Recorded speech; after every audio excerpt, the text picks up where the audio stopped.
देखिए, भगवान श्री राम नाम का जप, सीताराम राम राम भगवान का जप करना और उनके नाम का लेखन करना, यह दोनों बहुत ही सुंदर है। जैसे बहुत से भक्त हैं, भगवान के नाम का लेखन करते हैं, उनका नाम लिखा करते हैं, वह भी भक्त बहुत ही धन्य है। और जैसे कोई कहता है आप सीताराम का जाप कर रहे हैं या उनके नाम का लेखन कर रहे हैं, तो भगवान का सेवा पूजा, भगवान का जप और उनके नाम का लेखन मनुष्य तभी कर सकता है जब उसके हृदय में, उसके मस्तिष्क में भगवान के प्रति श्रद्धा भाव भक्ति होगा, तभी भगवान का नाम लेता है और उनके नाम का लेखन करता है।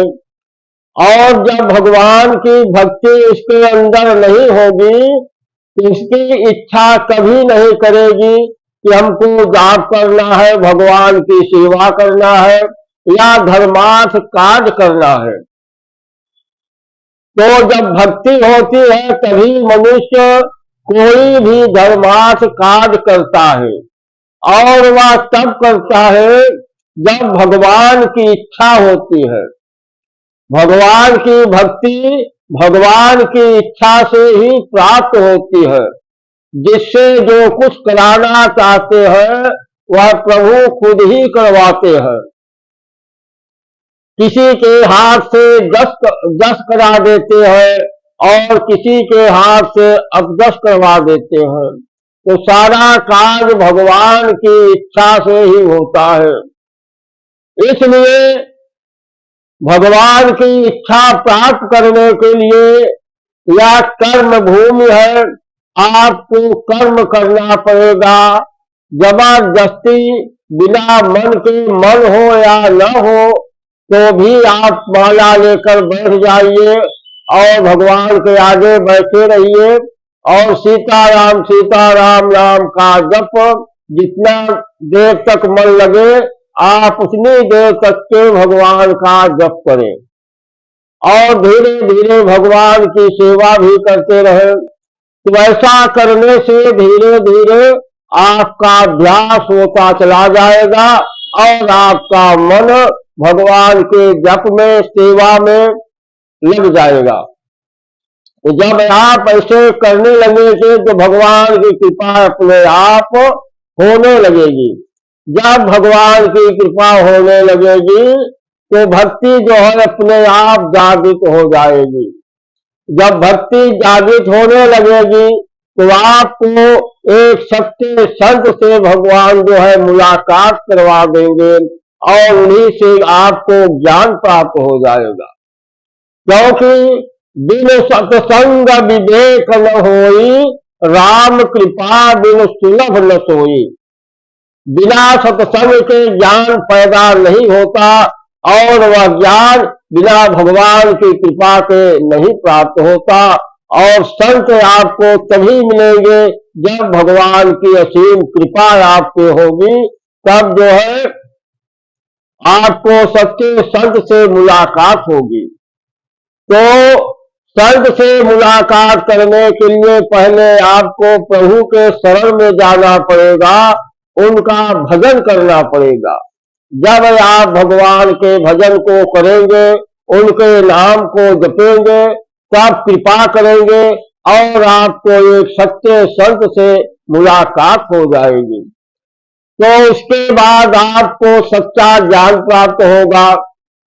अब जैसे आपको ज्ञान देना है तो मनुष्य को कोई वस्तु है या कोई चीज है, भगवान का नाम ही है, वह तभी अच्छा लगेगा जब आपको उसके विषय में जानकारी होगी, वह कार्य आपको अच्छा लगेगा। तो सत्संग से यही होगा कि आपको वह संत भगवान के विषय में अच्छे अच्छे ज्ञान बताएंगे, उनके पराक्रम के विषय में बताएंगे, उनकी भक्ति कैसे की जाती है सारा चीज बताएंगे। तब आपकी भक्ति जो है जागृत होती चली जाएगी और भगवान की कृपा भी आपके ऊपर होती चली जाएगी। भगवान किस समय किसके ऊपर प्रसन्न होते हैं और किस समय नाराज होते हैं यह कैसे जाना जा सकता है? तो मनुष्य के द्वारा, मनुष्य से जब भगवान की भक्ति होने लगती है, कोई भी धर्मार्थ कार्य आ जाता है, उसका मन जो है हिलने लगता है कि हम इस कार्य में लग जाए और हमारे द्वारा यह धर्म कार्य होने लगे, और उसका मन जो है भगवान की सेवा पूजा भजन में वह दिन पर दिन बढ़ता जाए, उसका मन जो है लगता चला जाए, तो समझ लीजिए कि भगवान की कृपा हमारे ऊपर हो रही है। और जब उसके मन से भक्ति जो है जाने लगे, मन भक्ति की तरफ न जाए या भक्ति में न लागे, धर्मार्थ कार्य करने की इच्छा न हो, तब समझ लीजिए कि भगवान की कृपा हमारे ऊपर से हट गई है। जब भगवान प्रसन्न होते हैं तो अपनी भक्ति उसको देते हैं, और जब नाराज होते हैं तो अपनी भक्ति उससे छीनते रहते हैं, धीरे धीरे करके छीन लेते हैं। जब भक्ति हट जाती है, तो जब भक्ति आपके अंदर है तो सारे ग्रह नक्षत्र सब बदल जाते हैं, और वही भक्ति जब आपके शरीर को छोड़ देती है, बगल हो जाती है, तो सारे ग्रह बाधा आकर के आपके ऊपर सवार हो जाते हैं। और जब ग्रह बाधा आ गए तो आपको अनेकों प्रकार की परेशानियां जो है शुरू होने लगी। तो आपका मन कहता है कि हमने भगवान की बहुत सेवा पूजा किया, परंतु यह परेशानी कैसे आ गई, और अपनी गलती को आप नहीं देखते कि जब मैंने भगवान की सेवा कर रहे थे उस समय कोई परेशानी नहीं थी, आज भगवान से हमारा मन बगल हो गया या हमारे अंदर भक्ति जाती रही, तो सारे ग्रह आकर के हमको घेर लिए और अनेकों प्रकार की परेशानियां जो है हमारे ऊपर चली आ रही है। इसलिए आप जो है भगवान की सेवा पूजा अर्चना आप खूब करिए।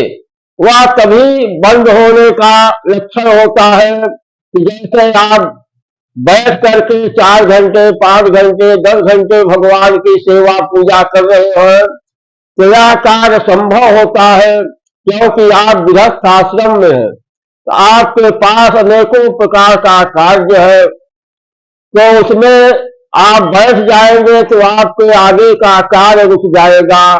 तो घर में, परिवार में, हर जगह आपकी भक्ति के ऊपर लालसा आता है कि आप दिन भर बैठकर जाप ही करेंगे, पूजा करेंगे, तो आगे का कार्य कैसे होगा। तो भक्ति बचाने के लिए कि हमारी भक्ति भी बची रहे और हमारा कार्य भी होता रहे और सारे लोग घर के बाहर के सदस्य सब प्रसन्न रहे, इसके लिए आपके पास एक सरल उपाय है कि आप जितना समय मिल जाए भगवान के पास बैठकर घंटे, आधे घंटे, 2 घंटे, जो समय रहे आप भगवान का जप भजन पूजन कीजिए और उसके बाद अपने कार्य में लग जाइए और अपने कार्य को करते रहे और सीताराम नाम का जप करते रहे। तो उधर आपका जप भी होता जा रहा है, धर्म खाता में लिखा जा रहा है, और इधर आपके गृहस्थ आश्रम का कार्य भी बड़े सुचारू रूप से होता चला जा रहा है और सारे लोग प्रसन्न रहेंगे। घर परिवार बाहर के लोग आप अवसर पाने पर समय समय पर सबके पास उपस्थित हो जाते हैं, अपने गृहस्थ आश्रम का कार्य करते हैं और साथ में भगवान का भजन करते रहते हैं।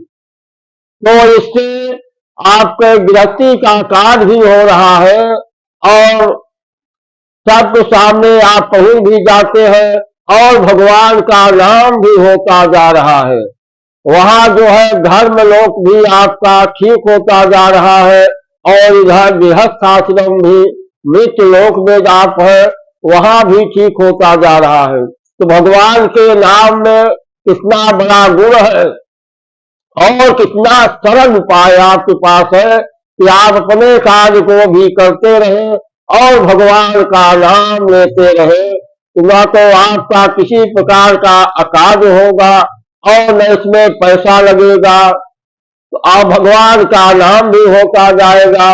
इसलिए यह सरल उपाय आप जो है अपना करके अपने कार्य को करें और सीताराम नाम का जप करते रहे।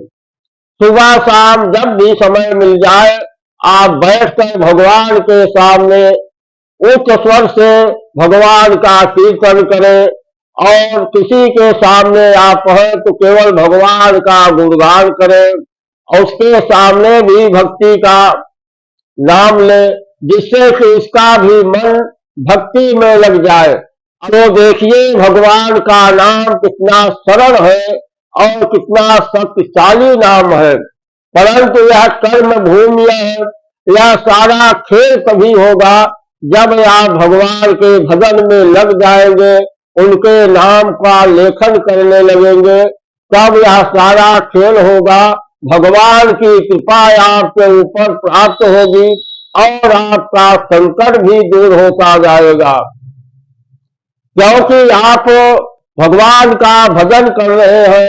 इसमें कई प्रकार का लाभ होगा कि 12 पूत पिता के घर में खेती उपजई अपने कर में।